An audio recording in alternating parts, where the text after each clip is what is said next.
Adamawa yona jihata fulani garin kyawawa da kyawun titina.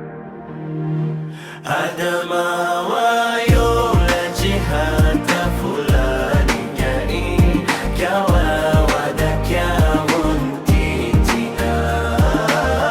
Amma yalbal baka gidana habibin kai, Allah ya kara manaukaka har abada.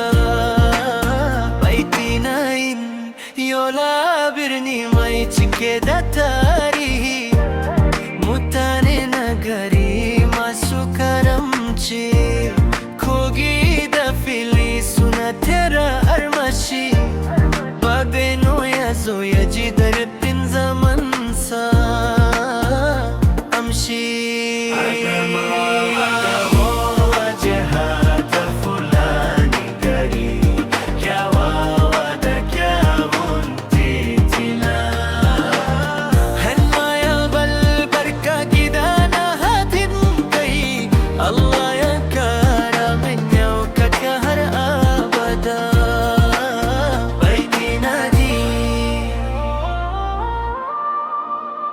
Fulani bata buwatiye da sauran al'amma, duk muna zaune cikin zumunci da tauna.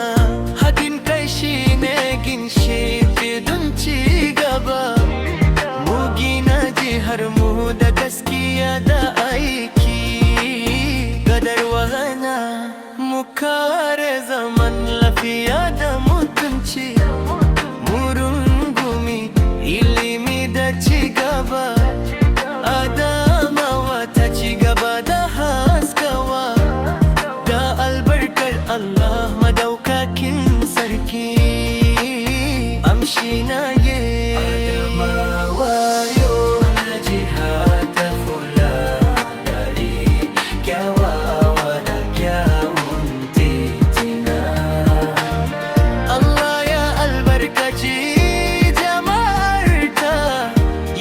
zaman lafiya ya dore har abada.